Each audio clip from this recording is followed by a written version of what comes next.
नमस्कार, मैं विवेकानंद और आप देख रहे हैं न्यूज फॉर नेशन। बिहार में वैसे तो कई बड़ी खबरें हर दिन होती हैं, लेकिन उन्हीं खबरों में से हम हर दिन 3 बड़ी खबरों को आपके लिए लेकर के आ रहे हैं। उन 3 खबरों के बारे में हम तह तक जाते हैं और आपको बताते हैं कि आखिर उन खबरों के पीछे की खबर क्या है। तो आज की जो 3 बड़ी पॉलिटिकल गतिविधि है उस पर हम चर्चा करेंगे और आपको बताएंगे। तो जो पहली बड़ी खबर है, एनडीए में विधान परिषद सीटों को लेकर के जो हलचल है वो कहां तक, वो गतिविधि कहां तक पहुंची है, कब सीटों पर बंटवारा होगा, बीजेपी क्या कुछ कर रही है, इस पर हम चर्चा करेंगे। दूसरी जो खबर है, वैसे तो यूपी चुनाव से जुड़ा हुआ है, लेकिन बिहार में उसका सीधा प्रभाव है। दरअसल जेडीयू ने बीजेपी से बातचीत के लिए आरसीपी जो केंद्रीय मंत्री हैं उनको आगे किया था, लेकिन वे अपने लक्ष्य को हासिल करने में विफल साबित हुए हैं। थक हार कर, या यूं कहें कि बड़े ही बेमन से जेडीयू ने कल 12 बजे दिन में जो यूपी चुनाव को लेकर के जो कैंडिडेट का लिस्ट है उस लिस्ट को कल 12 बजे दिन में जारी किया जाएगा। तो हम इस पर चर्चा करेंगे और आरसीपी सिंह के बारे में बताएंगे कि आखिर कहाँ फेल हुए, आखिर इनको आगे करने के पीछे की वजह क्या थी। इन तमाम बातों पर हम चर्चा करेंगे और आपको बताएंगे। और तीसरी जो बड़ी खबर है वो है बीजेपी वर्सेस मुकेश सहनी का जो विवाद था उस पर हम चर्चा करेंगे। उस विवाद में आगे क्या कुछ होने वाला है, क्या डेवलपमेंट है, हम इस पर भी चर्चा करेंगे। तो सबसे पहले हम शुरुआत करेंगे बिहार बीजेपी में और जेडीयू के बीच जो सीटों का बंटवारा है, विधान परिषद सीटों को लेकर के जो बंटवारा है उस पर चर्चा करेंगे। दरअसल बिहार विधान परिषद की 24 सीटों पर चुनाव होने हैं। 2015 में चुनाव हुए थे जिसमें जेडीयू और आरजेडी साथ मिलकर के वो लोग चुनाव लड़े थे और बीजेपी अपने दम पर, अपने छोटे सहयोगियों के दम पर चुनाव लड़ी थी। उसमें बीजेपी के खाते में 13 सीट आए थे। अब उन्हीं 24 सीटों में से एक बार फिर से अब चुनाव होने हैं, तो 13 सिटिंग सीट बीजेपी है। लेकिन इस बार गठबंधन का आकार और उसका यूं कहें कि बदला हुआ है। अब जेडीयू और बीजेपी साथ हैं इस बार।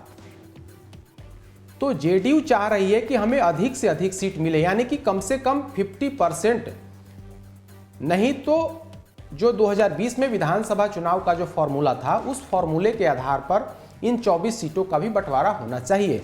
जेडीयू नेतृत्व ने इस संबंध में बिहार बीजेपी के नेताओं को साफ साफ बता दिया था कि हमें उसी फॉर्मूला के तहत विधान परिषद की सीटें चाहिए, लेकिन बीजेपी इसके लिए तैयार नहीं। तो बिहार बीजेपी के नेताओं ने गेंद को केंद्रीय नेतृत्व के पाले में डाल दिया और कहा कि केंद्रीय नेतृत्व जो भी निर्णय ले, लेकिन हम 13 से कम सीटों पर चुनाव नहीं लड़ेंगे।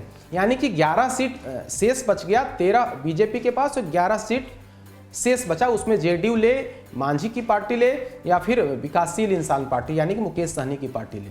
लेकिन बीजेपी का साफ कहना था कि हमें 13 सीट से कम मंजूर नहीं है।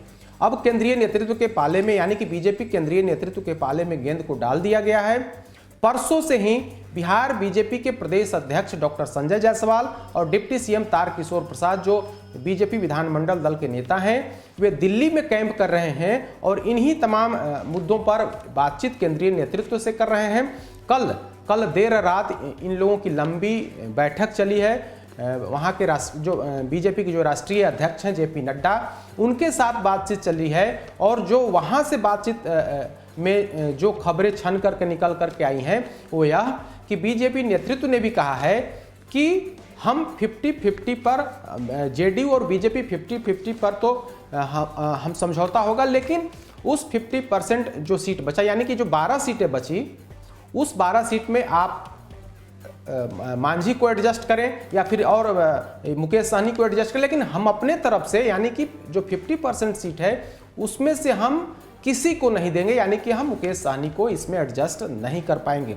बीजेपी नेतृत्व की तरफ से बता दिया गया है कि हम मुकेश सहनी को एडजस्ट नहीं कर पाएंगे। अगर जेडीयू कोटे में एडजस्ट होना है उनको तो हों, लेकिन बीजेपी कोटे में जो सीटें आएंगी उसमें से मुकेश सहनी का एडजस्टमेंट नहीं हो पाएगा।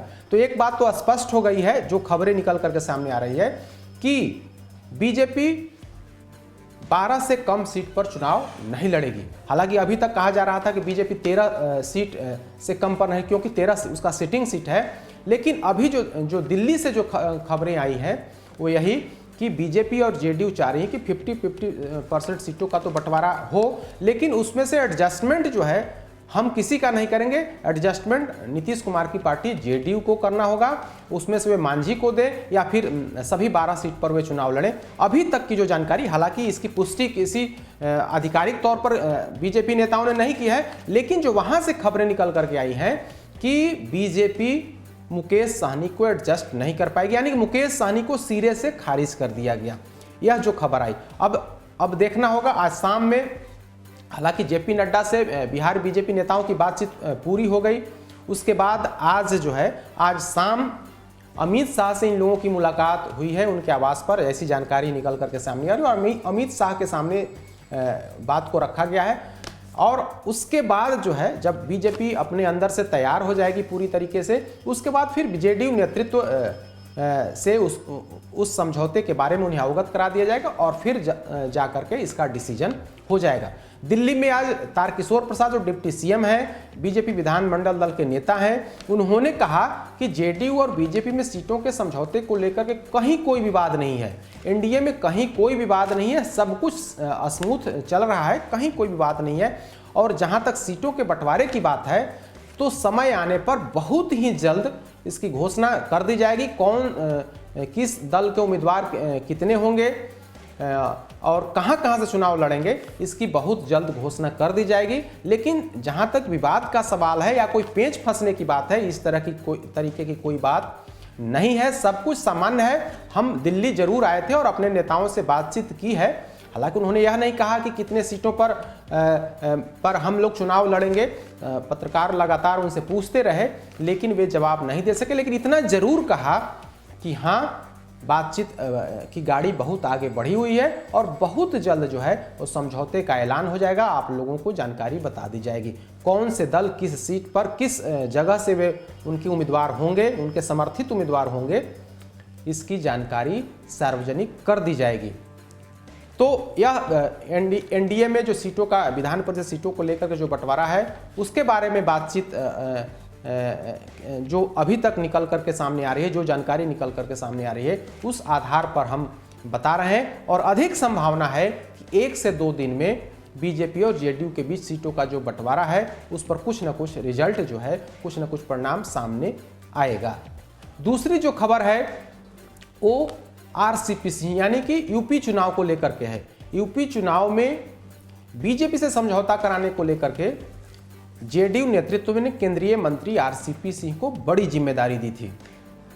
जेडीयू नेतृत्व ने साफ कहा था कि केंद्रीय मंत्री आरसीपी सिंह मोदी कैबिनेट में मिनिस्टर भी हैं और बीजेपी नेताओं से इनकी नज़दीकी भी है। ऐसी स्थिति में यही नेता हैं, पार्टी के वरिष्ठ नेता हैं, पूर्व राष्ट्रीय अध्यक्ष रह चुके हैं। ऐसी स्थिति में भाजपा नेताओं से यही बातचीत करेंगे। करीब 2 महीने पहले जो प्रस्ताव था, इस प्रस्ताव को पास करा दिया गया और जेडीयू नेतृत्व ने उनके कंधे पर यह जिम्मेदारी दे दी कि आप ही बात करिए और आप जो बात करेंगे, जो सम्मानजनक सीट पर जो समझौता कराएंगे, नेतृत्व उसे स्वीकार करेगा, लेकिन बातचीत आप ही को करना होगा। तब से जेडीयू नेतृत्व इंतजार कर रहा था। बीच में आरसीपी सिंह ने कुछ समय पहले कहा था कि बीजेपी और जेडीयू के बीच समझौता पर सहमति बन गई है, सीटों का कोई मसला नहीं है, सीट चुनाव की घोषणा के बाद सीटों का क्लियरेंस उसका भी स्पष्ट हो जाएगा कि जेडीयू के खाते में कितनी सीटें आएंगी। लेकिन अब तो जबकि चुनाव की घोषणा हो गई है, सभी दल के नेता, सभी दल जो हैं अपने कैंडिडेट का ऐलान कर रहे हैं, लेकिन जेडीयू नेतृत्व अब तक असमंजस में था कि आरसीपी सिंह बातचीत कर रहे हैं, आरसीपी सिंह की लगातार बातचीत बीजेपी नेताओं से चल रही है। लेकिन 18 तारीख को जब जो यूपी चुनाव के प्रभारी हैं और जेडीयू के राष्ट्रीय प्रधान महासचिव हैं केसी त्यागी, वे दिल्ली गए और माफ कीजिएगा लखनऊ गए और लखनऊ में उन्होंने पार्टी नेताओं के साथ बैठक की और उसके बाद शाम में उन्होंने कहा कि बीजेपी से हमारी कोई बातचीत अभी तक नहीं हो पाई है, सीटों को लेकर के कोई समझौता नहीं हो सका है। ऐसी स्थिति में हम 51 जो विधानसभा क्षेत्र है उन विधानसभा क्षेत्रों पर हमने कैंडिडेट का लिस्ट तैयार कर लिया है और इस लिस्ट को हम अगले दिन यानी कि 19 तारीख को राष्ट्रीय अध्यक्ष के सामने रखेंगे और उस पर मुहर लगेगी। अब बीजेपी से समझौते की कोई गुंजाइश नहीं है। वो लिस्ट केसी त्यागी वो लिस्ट लेकर के दिल्ली आते हैं। दिल्ली में राष्ट्रीय अध्यक्ष ललन सिंह के समक्ष वो लिस्ट को प्रस्तुत किया जाता है और 19 तारीख को जब राष्ट्रीय कार्यालय में बैठक चल रही होती है जेडीयू की, तब आरसीपी सिंह भी वहां पर मौजूद होते हैं और आरसीपी सिंह ने नेतृत्व को कहा यानी कि राष्ट्रीय अध्यक्ष ललन सिंह को कहा कि हमारी बातचीत हुई है, हमारी बातचीत धर्मेंद्र प्रधान से हुई है, जो वरिष्ठ नेता हैं, केंद्रीय मंत्री हैं, उनसे बातचीत हुई है और बीजेपी का मानना है कि हम आपसे सीटों पर समझौता करेंगे, हम आपको सीट वहां पर, यानी कि बीजेपी और जेडीयू साथ मिलकर के यूपी में चुनाव लड़ेगी। बैठक में उन्होंने पार्टी नेताओं से यह बात को वहां पर कहा। बाहर जब मीडिया कर्मियों ने उनसे पूछा तो आरसीपी ने साफ कहा कि हाँ, हमारी बातचीत बीजेपी नेताओं से हुई है और काफी सकारात्मक बात हुई है और निश्चित तौर पर जेडीयू और बीजेपी का गठबंधन होगा और यूपी चुनाव में हम लोग साथ मिलकर लड़ेंगे। लेकिन 19 तारीख से 21 तारीख हो गई, यानी कि जेडीयू नेतृत्व ने आरसीपी के कहने पर 2 दिन और विश्वास किया, 2 दिन और धैर्य रखा, लेकिन जो बातचीत की गाड़ी है, जो समझौते की गाड़ी है, जो सम्मान दिलाने का जिम्मा आरसीपी सिंह ने लिया था, वो सम्मान 2 दिन बीतने यानी कि लास्ट आश्वासन के 2 दिन बीतने के बाद भी नहीं दिला सके। थक हार कर जेडीयू नेतृत्व ने फैसला लिया है कि कल यानी कि कल 22 तारीख को दोपहर 12 बजे हम यूपी चुनाव को लेकर के उम्मीदवारों की पहली लिस्ट जारी कर देंगे। हमने राष्ट्रीय महासचिव और यूपी के चुनाव प्रभारी केसी त्यागी से हमने पूछा तो उन्होंने साफ कहा कि अब और कितना इंतजार किया जाए, काफी देर हो चुकी है, अब हम और इंतजार नहीं कर सकते हैं। अभी तक बीजेपी की तरफ से कोई पॉजिटिव बातचीत गठबंधन को लेकर के, सीटों पर समझौता को लेकर के कहीं कोई बातचीत नहीं की गई है। अब ऐसे में अब जो है कल 12 बजे यानी कि शनिवार दोपहर 12 बजे हम लिस्ट जारी कर देंगे, कैंडिडेट के नाम की घोषणा कर देंगे। तो यानी कि जो जिम्मा दिया गया था आरसीपी सिंह को, जो सम्मान दिलाने का जिम्मा उनको मिला था कि वे जेडीयू को सम्मान दिलाएं, जेडीयू को सम्मानजनक समझौता करा दें यूपी चुनाव में, वो उस सम्मान को दिलाने में आरसीपी सिंह विफल रह गए। यूं कहें कि अग्नि परीक्षा जो थी उस अग्नि परीक्षा में फेल कर गए। भले ही आरसीपी सिंह बीजेपी नेताओं की निकटता की वजह से बीजेपी की वजह से वे केंद्रीय मंत्री जरूर बन गए हों, लेकिन पार्टी नेतृत्व को या यूं कहें कि यूपी चुनाव में बीजेपी से जेडीयू को समझौता कराने में विफल रहे।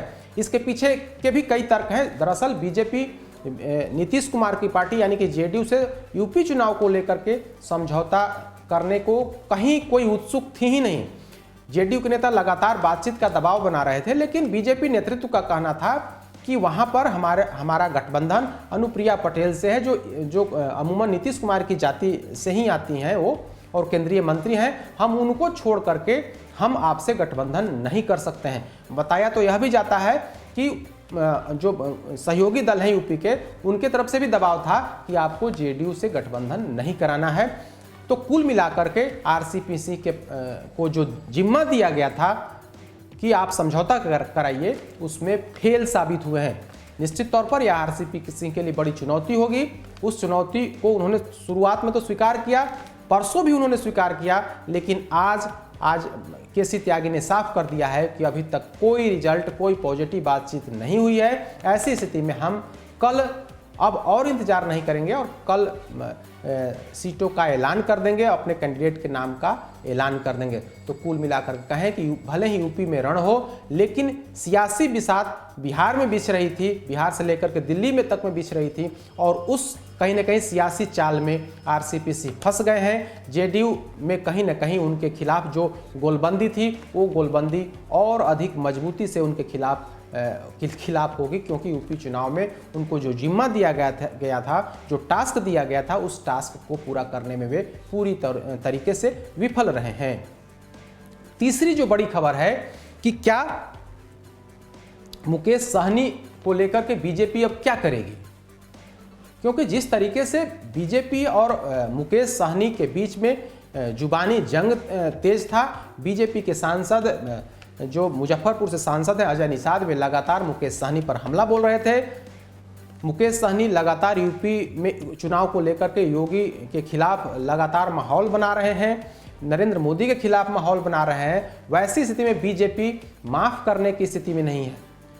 जो जानकारी हमें मिल पाई है उसके अनुसार यही कि बीजेपी मुकेश सहनी को माफ़ नहीं करेगी, लेकिन अपने नेताओं को यह भी आगाह किया है कि अभी थोड़ा धैर्य रखिए, अभी मार्च तक यानी कि यूपी चुनाव तक आप धैर्य रखिए। उसके बाद कहीं ना कहीं मुकेश सहनी जो बीजेपी की बदौलत विधान पार्षद बने हैं, बीजेपी नेतृत्व उनसे जरूर इसका जवाब मांगेगा, लेकिन अभी धैर्य रखने के लिए कहा गया है। बताया तो यह भी जाता है कि जेपी नड्डा ने, जो बिहार के डिप्टी सीएम है तारकिशोर प्रसाद, उनसे कहा कि आप मुजफ्फरपुर के अपने जो सांसद हैं अजय निषाद, उनको कहें कि अभी थोड़ा नरमी बरतें, अभी मुकेश सहनी को लेकर के इतना सख्त नहीं हो, अभी इस पर कोई बयानबाजी नहीं करें। बाकी अन्य नेता भी मुकेश सहनी पर अभी कोई बयानबाजी नहीं करें, इसका अब थोड़ा इंतजार करिए और उसके बाद फिर नेतृत्व उस पर निर्णय लेगा, लेकिन तत्काल इस युद्ध को यहीं पर विराम दीजिए। लेकिन जो स्थिति है इससे ठीक पहले कल की अगर हम बात करें तो कल रात में जिस तरीके से मुजफ्फरपुर के बीजेपी सांसद अजय निषाद ने सीधा हमला मुकेश सहनी पर बोला था और कहा था कि आप बीजेपी की बदौलत एमएलसी बने हैं, ऐसी स्थिति में अगर आपको लोभ नहीं है, आपको मंत्री पद और एमएलसी का लोभ नहीं है, तो तत्काल इसी समय इस्तीफा करिए और मंत्री पद भी छोड़िए, क्योंकि एमएलसी तो आप बीजेपी के बदौलत बने हैं। अगर आपको बीजेपी से इतनी घृणा है, आप योगी और पीएम मोदी के खिलाफ बयान देंगे, तो ऐसी स्थिति में आपको बीजेपी की बदौलत जो एमएलसी बने हैं उस पर रहने का हक नहीं है, और नैतिकता यही है कि आप एमएलसी पद से इस्तीफा कर दीजिए।